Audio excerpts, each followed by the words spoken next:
Hello welcome guys, स्वागत है आप सबका हमारे इस चैनल में। तो अभी आज हम यहाँ पे देखेंगे नए थीम जुपिटर के बारे में, जो कि सी पैनल का सबसे नया थीम है। और जिन लोगों को भी सी पैनल के बारे में देखना है कि सी पैनल क्या होता है और कैसे कैसे काम करता है, उन लोगों के भी लिए ये वीडियो बहुत ज़्यादा इम्पोर्टेंट है। और जो लोग ऑलरेडी सी पैनल यूज़ करते हैं और अभी वो थोड़ा सा उनको दिक्कतें आएंगी सी पैनल के नए थीम में, क्योंकि पहले ये पुराना थीम चलता था सी पैनल का। वो था वो था पुराना थीम। अभी ये नया थीम आया है हमारे पास जुपिटर नाम का। ठीक है, जब आप लॉगिन करेंगे तो आपको ये थीम मिलेगा, जुपिटर थीम। ठीक है, और अब क्या कर दिया गया है, फाइनली जुपिटर थीम को सी पैनल ने एक्सेप्ट कर लिया है। पहले क्या था, दोनों थीम यूज होते थे, पुराना वाला थीम और ये जुपिटर भी यूज होता था कुछ समय के लिए, जब तक जुपिटर फाइनली बना नहीं था। ठीक है, लेकिन अभी क्या हुआ है, जुपिटर फाइनली रोल आउट हो गया है, और रोल आउट होने के साथ साथ अब ये क्या है, पब्लिश भी कर दिया गया है। ठीक है, तो अगर आप सी पैनल में लॉगिन करेंगे पहली बार अब के समय में, एज ऑफ मार्च में या इस महीने में या इसके बाद कभी भी, तो आपको इस तरह से देखने को मिलेगा। और यहाँ पे आप सारी चीजें सी पैनल की आपको देखेंगे तो यहाँ पे सारी चीजें चेंज हो जाएंगी, लोगो वगैरह सब कुछ। यहाँ पे पहले फुल टाइप का लोगो आता था, अब लोगो ये सब ट्रांसपेरेंट हो गया है। ये सारे लोगो देख रहे हैं आप, ट्रांसपेरेंट हो गया। फाइल मैनेजर का देखो लोगो ट्रांसपेरेंट हो गया, पहले बॉक्स टाइप का बना होता था। ठीक है, तो आप अगर लॉगिन करेंगे तो सबसे पहले यही स्क्रीन आएगा। आप यहाँ से एक्सप्लोर कर सकते हैं, यहाँ पे इसके डॉक्यूमेंटेशन को भी रीड कर सकते हैं। अगर आप डॉक्यूमेंटेशन रीड करना चाहें तो डॉक्यूमेंटेशन पे क्लिक करेंगे तो डॉक्यूमेंटेशन खुल जाएगा। और अगर आप इसको एक्सप्लोर करना चाहें तो क्लिक करेंगे तो इसका जुपिटर का एक्सप्लोरर वर्जन ओपन हो जाएगा। ठीक है, तो हम देखते हैं कि ये क्या क्या चीजें हैं और कैसे काम करता है ये नया थीम इसका। तो सबसे पहले मैं आपको बता देता हूं कि जुपिटर के जो न्यू थीम है, इसमें अगर हम आएंगे तो देखो यहाँ पे क्या हो रहा है, सारी की सारी चीजें अपडेट कर दी गई हैं। इसमें देखो ये दे रहा है कि web mail application has be remove. जो इसमें वेब मेल एप्लीकेशन था उसको इसने क्या कर दिया है, रिमूव कर दिया गया है। ठीक है, और इसने क्या किया, WHM वर्जन इसको भी रिमूव कर दिया है। WHM का जो वर्जन था, पुराना वाला वर्जन, ठीक है, जो हम बता रहे थे पुराना थीम, उसको रिमूव कर दिया गया है। ठीक है, अब आप इसी नए इंटरफेस पे काम करेंगे। ठीक है, तो डॉक्यूमेंटेशन ओपन हो गया है, मैं आपको दिखा देता हूँ। देखो ये डॉक्यूमेंटेशन में यहाँ पे सबसे पहले एक चीज, अधिकतर लोग यानी कि अगर जो लोग कंटेंट मैनेजमेंट सिस्टम का इस्तेमाल करते हैं, यानी कि वर्डप्रेस, जूमला, विक्स का, तो वो लोग सबसे ज्यादा, और बहुत सारे लोग वर्डप्रेस टूल किट का इस्तेमाल करते हैं। तो देखो यहाँ पे वर्डप्रेस का सबसे पहले ही सी पैनल में ऑप्शन दे दिया गया है, और बाकी सारी चीजें वैसे की वैसे ही हैं। अभी मैं एक्सप्लोर करके दिखाऊंगा, ये इसका डॉक्यूमेंटेशन है, नेविगेशन बार और क्या क्या चीजें इसमें नया नया ऐड किया है, वो सारा चीजें इसमें इसने दे रखा है डॉक्यूमेंटेशन में। और एक्सप्लोर में देखो ये सारी चीजें इसने बता रखा है कि क्या क्या है। देखो WHM एक्सपैंड, ये सारी चीजें एक्सपेंड करके देख सकते हैं, तो ये चीजें हमें बताया गया है। तो आइए हम देखते हैं कि कैसे कैसे क्या क्या चीजें नई नई आई हैं। इसको मैं क्लोज कर देता हूँ, और यहाँ पे आपको क्या कर देना है, डिसमिस कर देना है। जैसे डिसमिस करेंगे तो ये थीम आपको खुल जाएगा। ठीक है, तो जैसे थीम खुल गया तो सबसे पहले आपको ऑप्शन मिलेगा टूल का, और यहाँ WP किट का और वर्डप्रेस मैनेजर बाई सॉफ्टकुलस। ये सबसे अच्छा चीज है, क्योंकि आप यहीं से सिंगल क्लिक में आप क्या करते हैं, अपनी वेबसाइट में वर्डप्रेस को इंस्टॉल कर सकते हैं अपने होस्टिंग में। ठीक है, ये सबसे अच्छा तरीका है। और वर्डप्रेस की टूल किट है पूरा यहाँ पे, और यहाँ पे वर्डप्रेस में सारा का सारा, यहाँ पे देखो टूल, जितने भी टूल हैं सी पैनल के वो दिए हुए हैं। और यहाँ पे वर्डप्रेस का टूल किट दिया हुआ है, यानी कि जितने भी वर्डप्रेस के टूल किट है वो सारी की सारी चीजें यहाँ पे गिवन है आपको। तो ये ओपन हो चुका है। मैं इसके बारे में आपको बताता हूँ, टूल किट के बारे में। तो ये टूल किट में देखो यहाँ पे इंस्टॉल का, डायरेक्ट इंस्टॉलेशन का ऑप्शन है, यहाँ पे प्लगइन्स का ऑप्शन है, और यहाँ पे थीम्स का ऑप्शन है। तो यहाँ से भी आप प्लगइन्स वगैरह को अपडेट कर सकते हैं, रिफ्रेश कर सकते हैं। ठीक है, तो मैं अभी टूल्स के बारे में बताऊंगा सारा का सारा, तो उसके बाद फिर वर्डप्रेस में कैसे मैनेज करते हैं उसको मैं बताऊंगा। ठीक है, तो एक मिनट, नेट गायब हो गया। नेट अब, हाँ तो दोस्तों नेट गायब हो गया था, इसकी वजह से नेट नेट कनेक्टेड अनकनेक्ट हो जाए, डिस्कनेक्ट हो गया था यहाँ से। तो मैं आगे बताता हूँ आपको। तो जैसे आप टूल किट के बारे में मैं बता रहा था, मैं होम पेज पे जा रहा था यहाँ से टूल किट पे। तो टूल किट में आएंगे, सबसे पहले यहाँ पे देखो ईमेल अकाउंट्स, तो आप यहाँ पे क्लिक करेंगे तो आपके सारे ईमेल अकाउंट दिख जाएंगे, और आप यहाँ से नया ईमेल अकाउंट बना भी सकते हैं। ठीक है, तो ये तो ऑलरेडी आपने देखा था, बस ये सिंबल चेंज हो गया है। ठीक है, मैं आपको दिखा देता हूँ यहाँ पे। देखो यहाँ पे वो वाला पुराना वाला ही पैनल खुलेगा, और आप यहाँ से क्या कर सकते हैं, यहाँ पे नया ईमेल क्रिएट कर सकते हैं। ठीक है, तो यहाँ पे देखो मैंने कई सारा ईमेल क्रिएट कर रखा है। तो ये देखो यहाँ पे सारा सबका स्पेस दिखा रखा है, मैंने इसको 100 MB दिया था तो इसमें 38 MB यूज हो चुका है। ठीक है, तो यहाँ से आप ईमेल क्रिएट कर सकते हो। जो लोग नए यूजर हैं उनके लिए मैं बता दे रहा हूँ, नया ईमेल अगर आपको क्रिएट करना है तो क्रिएट करने पे क्लिक करेंगे और यहाँ पे आएंगे और यूजर नेम कुछ भी डाल दें ABC। ठीक है, और उसके बाद आपका जो होस्टिंग जो आपका डोमेन नेम है वो रहेगा, जैसे आपका होता है ना abc@gmail.com, ऐसे ही आपका यहाँ पे आपका ईमेल आईडी बन जाएगा abc@ आपके वेबसाइट का नाम। यहाँ पे अनटोल्ड ट्रूथ है तो यहाँ पे abc@untoldtruth.in। फिर आप यहाँ से पासवर्ड डालें और पासवर्ड डालने के बाद क्या करेंगे, यहाँ पे जैसे ही क्रिएट पे क्लिक करेंगे तो आपका ईमेल आईडी और पासवर्ड क्रिएट हो जाएगा। फिर क्या करना है, आप उसको फोन में जाके लॉगिन कर सकते हैं। जो ईमेल आईडी आपने बनाया और जो पासवर्ड बनाया उसको आप अपने फोन में जाइए, ईमेल आईडी में ईमेल डालिए और पासवर्ड में ये जो पासवर्ड यहाँ पे डाला वो डालिए, आपका ईमेल खुल जाएगा। ठीक है, आपको कोई भी दिक्कत परेशानी नहीं आएगी। तो ये था, और बाकी देखो यहाँ पे फॉरवर्ड है, आप जो भी फॉरवर्ड करते हैं, ईमेल रूटिंग है, ऑटो रिस्पॉन्डर है। ठीक है, एक एक के बहुत जो मेन चीजें हैं मैं उसको एक्सप्लेन करूंगा। ईमेल फिल्टर वगैरह इसमें हमें कोई बहुत ज्यादा देखने की जरूरत नहीं है। ईमेल डिस्क वगैरह हम यहाँ पे अपग्रेड कर सकते हैं। और यहाँ पे देखो साइड में दिखा रहा है यहाँ पे करंट यूजर कौन है, प्राइमरी डोमेन कौन सा है, और यहाँ पे आईपी वगैरह दिखा रहा है कि ये आईपी एड्रेस हमारा दिखा रहा है। यहाँ पे देखो थीम है जुपिटर, देखो इसके अलावा कोई भी थीम का ऑप्शन नहीं आ रहा है, पहले आता था ऑप्शन। ठीक है, WHM थीम था और जुपिटर था। तो अब यहाँ पे देखो सर्वर इन्फॉर्मेशन है, तो सर्वर इन्फॉर्मेशन हमें लेना नहीं है, यहाँ पे सबसे मेन चीज आना है।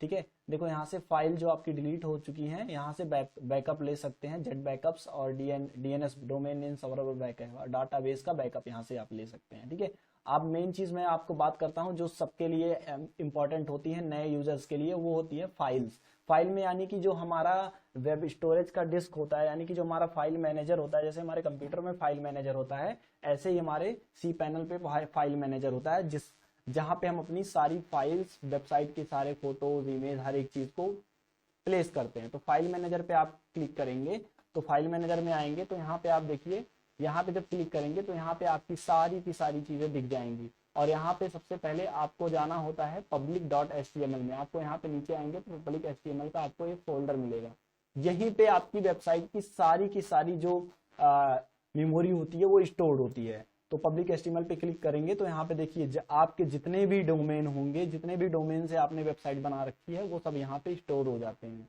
ठीक है, देखो यहाँ पे सारा का सारा मैंने ये डोमेन, ये आरविरदल, बस्ती मार्ट और ये सब बी मार्ट और ये सारी चीजें हमने यहाँ पे ऐड ये सब के सब क्या है, वेबसाइट्स हैं। तो ये सारी की सारी वेबसाइट्स को हमने यहाँ पे ऐड कर रखा है, इसलिए यहाँ पे दिखा रहा है। आप यहाँ पे नया फोल्डर देखो, यहाँ से नया फोल्डर बना सकते हैं, यहाँ पे नया फाइल बना सकते हैं। ठीक है, यहाँ से कोई भी चीज अगर इसी फाइल में डायरेक्ट अपलोड करनी है तो अपलोड कर सकते हैं। मैं आपको किसी एक फोल्डर में अपलोड करके दिखा देता हूँ। मान लो मुझे बस्ती मार्ट में कोई चीज अपलोड करनी है, मान लो मुझे इसी फाइल में, या फिर मैं एक काम करता हूँ WP कंटेंट में जाता हूँ, सॉरी में चला गया, मैं WP कंटेंट में जाता हूँ और कंटेंट में मुझे मान लो यहाँ पे अपलोड्स, ठीक है, इस अपलोड्स में 2021-22 है ना, तो मैं क्या करता हूँ इसी में कोई फोटो अपलोड करके दिखाता हूँ। यहाँ पे क्लिक करेंगे तो देखो अपलोड का आएगा। और यहाँ पे एक चीज है, देखो 10 GB मैक्सिमम। पहले क्या था, पहले 512 MB से ज्यादा हम नहीं अपलोड कर सकते थे सर्वर पे कोई चीज, लेकिन अब इस समय किया है कि एक बार में आप 10 GB तक का डाटा अपलोड कर सकते हैं अपने सर्वर पे। ठीक है, तो यहाँ पे सेलेक्ट फाइल कर लें और सेलेक्ट फाइल करने के बाद जो भी चीजें आपको अपलोड करनी है यहाँ पे क्लिक करें और ओके कर दें। ठीक है, ये देखो ये फोटो यहाँ पे अपलोड हो गया। अपलोड करने के बाद आप यहाँ पे आएंगे और रीलोड करेंगे तो ये फोटो आपको दिख जाएगी यहाँ पे। ठीक है, अब अगर इस फोटो को आपको देखना हो तो यहाँ पे राइट क्लिक करें और राइट क्लिक करने के बाद रीनेम पे जाएं, और रीनेम पे जाने के बाद देखो यहाँ पे क्या दिया है, ये आपको क्या करना है, ये लिंक कॉपी करना है। ठीक है, ये लिंक कॉपी करना है और उसके बाद क्या कर देना है, आपको इसके आगे लगाना है www, उसके बाद डॉट करके इसको सर्च करेंगे तो आप ये इमेज देख पाएंगे या फिर इसको डाउनलोड कर पाएंगे। ठीक है, तो मैं अप लेवल में चलता हूँ। आप यहाँ पे किसी भी फोल्डर में आप बना सकते हैं अपना फाइल और वहाँ पे स्टोर कर सकते हैं। ठीक है, मैं फाइल बनाना भी आपको बता देता हूँ। ठीक है, इसी में मैं बता दे रहा हूँ, इसी में बता दे रहा हूँ फोल्डर कैसे बनाएंगे। आप यहाँ पे फोल्डर पे क्लिक करेंगे तो यहाँ पे कोई भी फोल्डर आप अपने नाम से बना सकते हैं। जैसे मैंने बना दिया सॉफ्ट DG।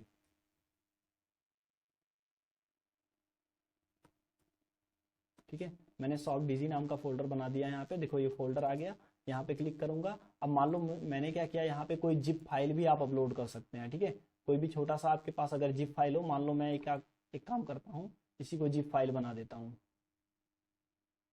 पता नहीं है, 1 मिनट देख लेते हैं यहाँ से बनेगा कि नहीं। देखो WinRAR है ना, तो ऐड टू आर्चिव कर देते हैं, ठीक है। तो जैसे ये ऐड टू आर्काइव्स कर देंगे तो ये हमारा, ठीक है, ये बन गया। इसको क्लिक किया और ओपन कर लिया, ठीक है। मैं सारी की सारी जानकारी कैसे हम रैर फाइल डालेंगे अपने सर्वर पे और उसको एक्सट्रैक्ट कैसे करेंगे वो भी मैं बता रहा हूँ, ठीक है। एकदम बेसिक से जो भी जानकारी होती है मेन वो चीज़ें। अब देखो यहाँ पे क्लिक करेंगे और यहाँ पे देखो राइट क्लिक करेंगे तो यहाँ पे देखो एक्सट्रैक्ट का ऑप्शन आएगा। यहाँ से आप देखो डिलीट कर सकते हो, चेंज दे सकते हो, परमिशन मूव करना हो तो भी मैं बताऊंगा। अब देखो यहाँ एक्सट्रैक्ट करके बताता हूँ। पहले एक्सट्रैक्ट करने के लिए एक्सट्रैक्ट फाइल करेंगे तो देखो file manager does not support this type of archive. देखो यहाँ पे क्या है, .rar है, ठीक है, इसलिए ये नहीं हो रहा है। इस टाइप का आर्काइव सपोर्ट नहीं करता है, ठीक है। तो उसके लिए हमें दूसरे टाइप का कोई भी फाइल यहाँ पे अपलोड करना पड़ेगा। मैं देख लेता हूँ कोई दूसरे टाइप का। मान लो मैंने इस फोल्डर को कर दिया,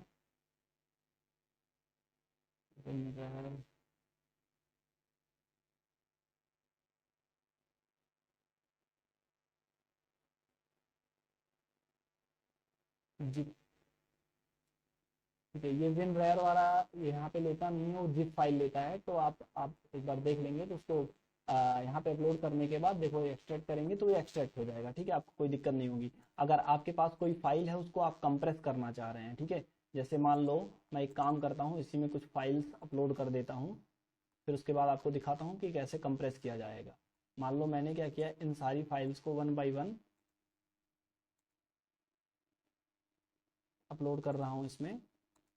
और उसके बाद फिर मैं आपको, अच्छा एक चीज़ है, इसमें एक बार में एक ही फाइल जाती है, ठीक है। ये देखो ये सारी फाइल्स जा रही हैं और जैसे ये फाइल अपलोड होती है मैं आपको दिखा देता हूँ कि इसको हम कैसे, 1 मिनट, 900 MB का है, इसको रहने देते हैं, ठीक है, कैंसिल कर देते हैं।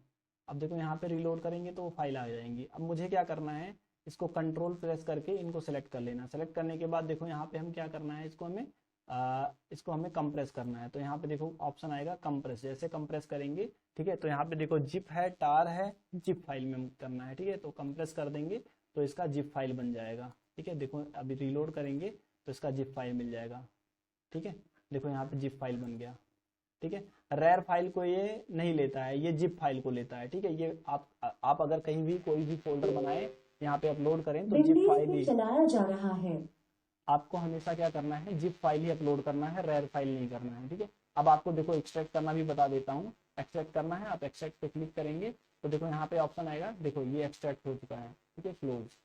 ये ऑलरेडी एक्सट्रैक्ट था। मैं एक काम करता हूँ, इसको अप लेवल में मूव करता हूँ। कैसे मूव करवाएंगे, इसको सेलेक्ट करेंगे और यहाँ पे क्या करेंगे, यहाँ पे क्लिक करेंगे, देखो मूव का ऑप्शन है, मूव कर दिया।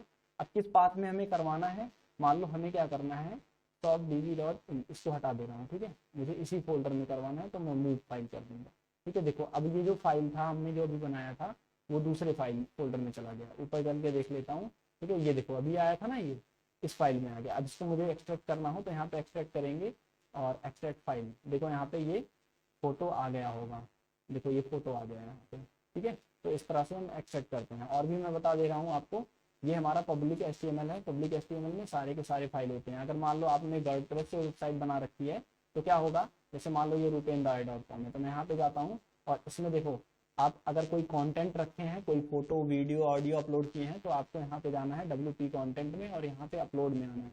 तो जितनी भी चीज़ें आपने अपलोड की होंगी सारी की सारी चीज़ें यहाँ पे दिख जाएंगी, सारे के सारे फाइल्स वगैरह सब कुछ आपको दिखेंगे। देखो ये सारी की सारी चीज़ें यहाँ पे दिख रही हैं, ठीक है। जो भी चीज़ें पोस्ट की गई हैं सारी की सारी चीज़ें यहाँ पे आपको मिल जाएंगी, जितने भी ईमेल वगैरह हैं। आप यहाँ पे क्लिक करेंगे, आप यहाँ पे क्लिक करेंगे तो आप यहाँ से इसको डाउनलोड भी कर पाएंगे, ठीक है। देखो मैंने क्लिक किया दो बार यहाँ पे क्लिक करोगे तो ये डाउनलोड हो जाएगा। देखो अलाउ करने का पूछ रहा है, ठीक है, तो अलाउ कर देते हैं, ठीक है। तो ये देखो यहाँ पे डाउनलोड हो गया है ये फोटो, ठीक है, यही फोटो था, आप देख भी सकते हैं। तो इस तरह से हम कोई भी फाइल डाउनलोड भी कर सकते हैं। आप कोई भी चीज़ यहाँ पे ले जाके पेस्ट कर सकते हैं। तो ये हमारा फाइल मैनेजर है। मेन काम हमारा public.html में, public/html में होता है, ठीक है। और अगर आपको कोई फाइल हाइड करनी हो, ठीक है, तो htaccess जैसे यहाँ पे है ना, तो हम यहाँ पे आते हैं सेटिंग में। देखो सेटिंग में एक ऑप्शन आता है होम डायरेक्टली, यहाँ पे देखो शो हिडन फाइल है, ठीक है। तो इसको अनसेलेक्ट करना है, जो जो हिडन फाइल है वो ना शो हो, उसके लिए हम सेव करेंगे। तो देखो अभी यहाँ पे htxs था वो हट गया है ना, htxs नाम से जो फाइल था वो हट गया। तो इस तरह से आप ऐसा कर सकते हैं। फिर पब्लिक HTML में आए आप, देखो यहाँ पे htxs नाम से फाइल था वो सारा का सारा हट गया, ठीक है। तो वो हिडन फाइल थी, हिडन फाइल आपको यहाँ पे दिखती नहीं है। चलो नेक्स्ट हम बात करते हैं फाइल मैनेजर की। हमने बात कर लिया था, इमेज जो हम अपलोड करेंगे यहाँ पे दिखेगा, और डिस्क यूजेज यानी कि जो हमें डिस्क मिला हुआ है उतने में से हमने कितना यूज किया है और कितना अभी हमारा बाकी है, और कितनी कितनी चीजें हैं, यहाँ पे सारी की सारी चीजें मॉनिटरिंग होती है, सारी की सारी चीजें हमें यहाँ पे दिखाई पड़ जाती है, ठीक है। थोड़ा सा यहाँ पे वेट करेंगे, देखो यहाँ पे क्या क्या चीजें यूज हुई हैं। देखो सबसे ज्यादा पब्लिक HTML में सारी की सारी फाइल अपलोड होती है, इसलिए सबसे ज्यादा डाटा इसी ने ले रखा है, ठीक है। अब देखो यहाँ पे क्या हुआ है, इतना MB क्वेटा लिमिट्स और इतना MB total disc space uses, ठीक है। इतना MB डिस्क स्पेसेस यूज हुआ है, ठीक है, यानी कि 10,416। और हमारे पास स्पेस कितना है, हमारे पास स्पेस है 1,10,000 MB का, ठीक है। और अभी सिर्फ हमने 10,000 MB यूज किया है लगभग, ठीक है। और ये देखो ये सारी की सारी फाइल्स की वो सिस्टम दिख जाएंगे आपको, जो भी फाइल जहाँ पे अपलोड है, ठीक है। यहाँ पे आप क्लिक करके उस पर जा भी सकते हैं, यहाँ पे क्लिक करेंगे तो देखो उस फोल्डर में आप सीधा सीधा जंप कर जाओगे, ठीक है। तो नेक्स्ट बात करते हैं, हम आगे चलते हैं। अभी ये तो हो गया हमारा फाइल मैनेजर, यहाँ से बैकअप विजार्ड वगैरह देख सकते हैं, पर इसका हमें बहुत ज़्यादा काम नहीं होता है। यहाँ पे सबसे बड़ा काम होता है हमारा PHP एडमिन का, ठीक है, और MySQL डाटाबेस का, ठीक है। हमें क्या करना होता है, सबसे पहले डाटाबेस बनाना होता है। तो मैं डाटाबेस बनाना बता देता हूँ, डाटाबेस कैसे बनाया जाता है। डाटाबेस पे आएंगे आप, MySQL डाटाबेस पे, और यहाँ पे क्या करेंगे, सबसे पहले न्यू डाटाबेस क्रिएट करेंगे, ठीक है। जैसे मैंने न्यू डाटाबेस क्रिएट कर दिया, सॉफ्ट DG, ठीक है। तो यहाँ पे आप क्रिएट करेंगे, या फिर मैं इसको बताऊंगा आपको बाद में, लेकिन डाटाबेस यहाँ से क्रिएट करते हैं। मैं इसके बारे में भी बता रहा हूँ, बहुत ज़्यादा आपको नहीं बताएंगे, क्योंकि जब हमें वेबसाइट बनाना होगा तो हमें नया डाटाबेस क्रिएट करना पड़ेगा, और डाटाबेस क्रिएट करने के बाद डाटाबेस को मर्ज करवाना रहेगा, ठीक है। वैसे क्रिएट करके मैं बता दे रहा हूँ, सॉफ्ट DG क्रिएट डाटाबेस पे क्लिक करेंगे तो आपका सॉफ्ट DG नाम से डाटाबेस क्रिएट हो गया। बैक करेंगे, और बैक करने के बाद आप नीचे आएंगे यहाँ पे। तो नीचे आने के बाद क्या होगा, यहाँ पे देखो मॉडिफाई है, चेक, यहाँ पे सॉफ्ट DG है, यहाँ पे देखो रिपेयर भी सॉफ्ट DG है। तो इसको हमें कुछ नहीं करना है, हमें सीधा सीधा फिर नीचे आना है, और नीचे आने के बाद क्या करना है, जो हमने अभी डाटाबेस बनाया वहाँ पे उसके लिए क्या करना है, यूजर क्रिएट करना है, ठीक है। तो यूजर में भी हम क्रिएट कर देते हैं, सॉफ्ट DG नाम से यूजर बना देते हैं, और पासवर्ड दे देते हैं। यहाँ पे हमें पासवर्ड डालना है, तो एक काम करते हैं, वैसे मैं इसको कर रहा हूँ तो मैं पासवर्ड डाल देता हूँ कुछ भी, 1 2 3 4 5, ठीक है, कुछ भी, ठीक है। मैंने कुछ भी ऐसे डाटा डाल दिया, और फिर क्या करता हूँ इसी को, ओहो, यहाँ पे मुझे डालना ही पड़ेगा, कुछ भी डाल देता हूँ,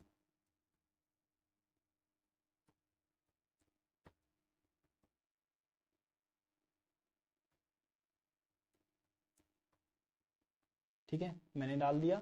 अब यहाँ पे देखो करना क्या है, क्रिएट यूजर किया करना है, यानी कि हमें यूजर क्रिएट करना है, ठीक है। तो यहाँ पे हमने क्या किया, यूजर क्रिएट किया। पहले डाटाबेस बनाएंगे, और डाटाबेस के लिए फिर यूजर बनाएंगे, और फिर क्या करेंगे, डाटाबेस को यूजर से कनेक्ट करवाएंगे, ठीक है। तो अब ये हमने बना दिया। अब क्या करना है, ऐड यूजर टू डाटाबेस, यानी कि हम यूजर को, जो यूजर हमने बनाया उसको डाटाबेस से कनेक्ट करवाना है। तो हमने डाटाबेस कौन सा बनाया था, यूजर सबसे पहले अभी हमने बनाया सॉफ्ट DG नाम से, ठीक है, ये हो गया। और डाटाबेस तो अभी जस्ट बनाया था, वही सेलेक्ट कर लिया है, ठीक है। तो ऐड पे क्लिक करेंगे तो यूजर और डाटाबेस एक साथ कनेक्ट हो गए। यहाँ पे सेलेक्ट करना होता है आपको ऑल प्रिविलेज, और मेक चेंजेस पे क्लिक करके ओके कर देना है। जैसे ही आप ओके करेंगे तो ये आपका सेव हो गया, यानी कि यूजर जो है वो डाटाबेस से कनेक्ट हो चुका है, ठीक है। तो यहाँ पे देखो यूजर डाटाबेस से कनेक्ट हो चुका है। अब क्या करना है आपको, अब फिर क्या करना है, बैक आना है आपको। बैक आने के लिए हम क्या करेंगे, यहाँ पे फिर से टूल किट पे जाएंगे, और फिर हमने क्या किया था, यहाँ से डाटाबेस क्रिएट किया था SQL से, ठीक है। MySQL डाटाबेस विजार्ड वगैरह, इसको यहाँ पे विजार्ड में भी आप देख सकते हैं, जो डाटाबेस का यूजर विजार्ड होता है, ठीक है। न्यू डाटाबेस यहाँ से भी बना सकते हैं, ठीक है, क्रिएटेड डाटाबेस यहाँ से भी बना सकते हैं, ठीक है। तो यहाँ से बना सकते हैं, लेकिन यूजर को मर्ज करवाने आपको फिर वहीं जाना पड़ेगा, ठीक है, जहाँ से आपने अभी बनाया था। तो उससे अच्छा हम क्यों ना सीधे सीधे वहीं से बना लें। अब क्या करना है, यहाँ पे हमने ये कर लिया। PHP एडमिन में आते हैं, अभी जो हमने डाटाबेस बनाया वो डाटाबेस, अब देखो ये सीधा सीधा क्या होगा, PHP सर्वर पे रिडायरेक्ट कर देगा। देखो अभी हमने सॉफ्ट डीबी नाम से डाटाबेस बनाया था, ये देखो सॉफ्ट डीबी नाम से ये डाटाबेस हमारा यहाँ पे बन के आ गया है। ठीक है, ये देखो ये सॉफ्ट डीबी नाम से डाटाबेस आपका बन के आ गया है, यहाँ पे जो दिख रहा है। तो मैं जूम कर देता हूँ, देखो ये सॉफ्ट डीबी नाम से डाटाबेस आपका बन के आ गया है। ठीक है, चलो अब थोड़ा सा चलते हैं पीछे, बैक में चलते हैं। तो इस तरह से आप इसको देख सकते हो। उसके बाद अगर हम नेक्स्ट बात करें, ये तो हो गया PHP एडमिन का। उसके बाद देखो WP टूल किट जो कि डायरेक्टली दिया हुआ है। WP टूल किट में आप जाके चीजों को अपडेट कर सकते हैं। ठीक है, तो वर्डप्रेस इंस्टॉल कर सकते हैं। वर्डप्रेस इंस्टॉल करना मैं एक स्पेसिफिक वीडियो बनाऊंगा कि वर्डप्रेस कैसे इंस्टॉल करते हैं। ठीक है, काफी आसान होता है। और फिर यहाँ पे देखो अगर आपके पास कोई डोमेन है तो यहाँ पे डोमेन ऐड कर सकते हैं। ठीक है, डोमेन ऐड करना मैं बता दे रहा हूँ कैसे करना है। अब देखो डोमेन आ गया है यहाँ पे, तो यहाँ पे क्या करना है, क्रिएट ए न्यू डोमेन। जैसे आपने कहीं से डोमेन, आपके पास ऑलरेडी होस्टिंग है तो आप क्या करेंगे, कहीं से डोमेन लेंगे। ठीक है, अगर आपके पास होस्टिंग नहीं रहती तो होस्टिंग डोमेन के साथ मिल जाती है, जैसे मैंने पिछली वीडियो में बताया था। लेकिन अगर आपके पास ऑलरेडी होस्टिंग है तो डोमेन कहीं से खरीदे हैं तो यहाँ पे आइए, क्रिएट करिए। और क्रिएट में क्या करना है, जो डोमेन आपने खरीदा है उसको इसमें नाम देना है और सबमिट पे क्लिक कर देना है। ठीक है, कैसे आपका तुरंत क्या होगा, डोमेन क्रिएट हो जाएगा। और फिर क्या करेंगे, डोमेन को हम ऐड करते हैं डाटाबेस के थ्रू। ठीक है, डोमेन यहाँ पे अपडेट हो जाएगा। और फिर डोमेन अपडेट हो जाएगा जब, तो आप क्या करेंगे, वर्डप्रेस टूलकिट में जाएंगे और वर्डप्रेस टूलकिट में आपका डोमेन दिख जाएगा। और फिर वहां से आप क्या कर सकते हैं, वर्डप्रेस इंस्टॉल कर सकते हैं अपने डोमेन में डायरेक्टली। या फिर अगर आप वर्डप्रेस से नहीं बनाना चाहते हैं तो आप फाइल मैनेजर में जाएंगे, तो आप फाइल मैनेजर में आपको आपने जो डाटाबेस बनाया था या फिर आपने जो डोमेन ऐड किया उस नाम से आपको फोल्डर मिल जाएगा, तो वहां पे आप ऐड कर पाएंगे। ठीक है, तो इसका मैं बताऊंगा अलग से वीडियो में क्योंकि काफी लंबी हो जाएगी। मैं सिर्फ आपको ये पैनल एक्सप्लेन कर रहा हूँ कि क्या क्या चीजें इसमें हैं और जो हमारे लिए इंपॉर्टेंट है।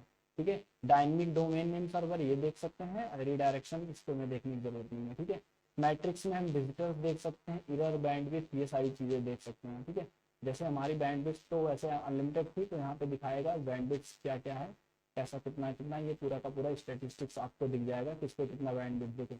बैंडविड्थ जो है HTTP अनटोल्ड ट्रुथ का जो है 29 पॉइंट इतना GB का है, एयर नॉलेज का इतना है, और ये सार्वजनिक का इतना MB है। सबसे ज्यादा हमारे अनटोल्ड ट्रुथ का बैंडविड्थ जो है 29.1 GB मार्च में, और फेब में सबसे ज्यादा इसका था। ठीक है, AR नॉलेज का फेब में था 2023 में, जनवरी में भी इसका ही ज्यादा था। ठीक है, तो ये देखो ये सारा का सारा आपको यहाँ से बैंडविड्थ दिख जाएगा। ठीक है, तो मैं पीछे चलता हूँ। बैंडविड्थ के बाद हम बात करते हैं यहाँ पे विजिटर्स की। ठीक है, तो यहाँ से भी आप विजिटर्स देख सकते हैं। जैसे मान लो आपको किसी के विजिटर देखने हैं कोई ग्रुप, तो यहाँ पे जिसके भी देखने हैं आपको, मैं इसको थोड़ा सा जूम कर देता हूँ। मान लो आपको यहाँ पे देखना है, सर्च पे क्लिक करेंगे। ठीक है, तो ये देखो मैं इसको थोड़ा सा जूम कर देता हूँ। ठीक है, अब देखो ये सारी चीज़ें आपको यहाँ पे सारे के सारे कंटेंट आपको दिख जाएंगे। ठीक है, सबसे ज़्यादा ये देखो ये सारा दिखा रहा है ना, किस किस पे गया है, जिस कंटेंट पे गया है वो दिखा रहा है यहाँ पे। ठीक है, तो आप यहाँ से भी देख सकते हैं कितना कितना विजिटर्स हैं, टोटल डाटा सेंड कितना डाटा सेंड हुआ 37 MB का ये दिखा रहा है। ठीक है, और मैं फिर नीचे आता हूँ, इसके बाद अगले पोर्शन पे बात करते हैं। अगले की अगर हम बात करें तो सबसे मेन चीज आता है हमारा SSL और TLS। ठीक है, अच्छा पुराने वाले में SSL और TLS दो तरीके से था, और यहाँ पे देखो SSL TLS, और यहाँ पे हम बात करते हैं SSL TLS। अगर आपको स्टेटस देखना है कि आपका जो डोमेन है उस पर SSL लगा हुआ है कि नहीं, क्योंकि जो SSL लगा होता है सिक्योर सॉकेट लेयर, तो हमारी वेबसाइट सिक्योर होती है। ठीक है, तो यहाँ पे देखो archgurukultaranga.com में SSL नहीं लगा हुआ है, क्योंकि इसमें क्या है, ये मैंने बंद कर दिया है। ठीक है, बंद हो गया, बंद नहीं कर दिया, इसके डोमेन को दोबारा रिन्यू नहीं करवाया गया, इसलिए ये। और एक चीज और है, देखो जितने भी गुरुकुल के थे सारे के सारे क्या है, सारे के सारे पे SSL नहीं लगा हुआ है। ठीक है, आप यहाँ से SSL का स्टेटस चेक कर सकते हैं कि कैसे सिक्योर सॉकेट लेयर का स्टेटस SSL लगा हुआ है कि नहीं। और अगर आपकी वेबसाइट पे SSL नहीं लगा हुआ है तो ये देखो यहाँ पे देखो क्या ऑप्शन आ रहा है, HTTPS। ठीक है, तो वहाँ पे HTTPS नहीं मिलेगा, आपको HTTP लिखा हुआ मिलेगा, जो कि बोलता है साइट हमारा वो सीधा सीधा वो बोलता है कि ये हमारा सिक्योर नहीं है। तो आप अपने वेबसाइट पे SSL जरूर लगा के रखें। ठीक है, ताकि लोग उस पर विजिट करें, क्योंकि जो SSL नहीं लगा होता है जिस साइट पे, वो सिक्योर नहीं मानी जाती है। ठीक है, और cPanel की सबसे बड़ी बात ये होती है ना, ये क्लाउडफेयर वगैरह सब कुछ प्रोवाइड करता है। देखो यहाँ पे हमारे पास क्लाउडफेयर है। ठीक है, तो ये रिक्वेस्टेड नॉट फाउंड यहाँ पे दिखा रहा है, ठीक है। आप यहाँ से क्लाउड फेयर में भी देख सकते हैं, अपने अपने आपका जो वेबसाइट है उस क्लाउड फेयर पे भी रख सकते हैं। क्लाउड फेयर पे जब रखेंगे the request page not found, ये ऐड कर रहा है शायद अभी, तो इससे क्या होगा, आपकी वेबसाइट थोड़ी फास्ट चलेगी, ठीक है। और यहाँ पे देखो सॉफ्ट क्लास मैनेजर है, वर्डप्रेस सॉफ्ट क्लास मैनेजर, जो कि यहाँ डायरेक्ट ऑप्शन आता है। तो यहाँ से देखिए, आप यहाँ से सिंगल क्लिक में, अगर आपने वहाँ पे जो मैंने अभी बताया था ना डोमेन क्रिएट करना, डोमेन अगर क्रिएट कर लिया है आपने, तो यहाँ पे इंस्टॉल पे आएंगे, और जैसे इंस्टॉल पे क्लिक करेंगे तो आपका वो डोमेन, इंस्टॉल पे आएंगे तो जो डोमेन है आपका वो दिखाएगा।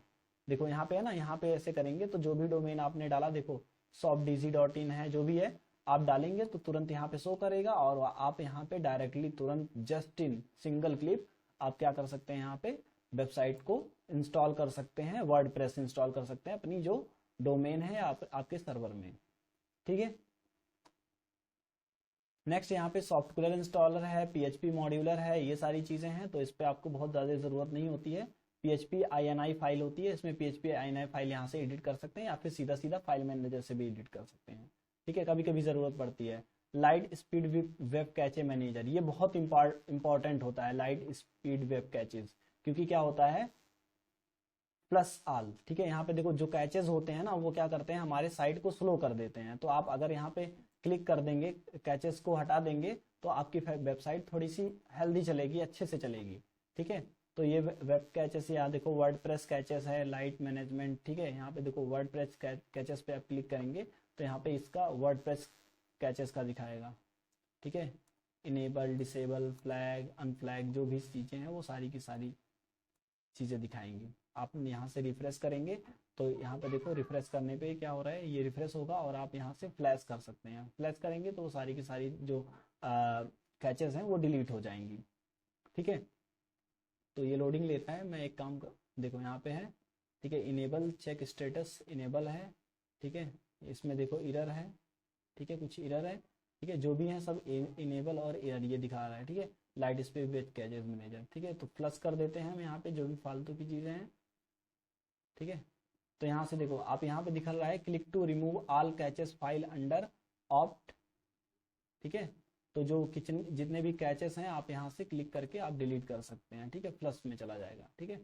तो इस तरह से देखो, no caches file to plus, ठीक है, सारी कैचेस फाइल यहाँ से डिलीट हो चुकी हैं।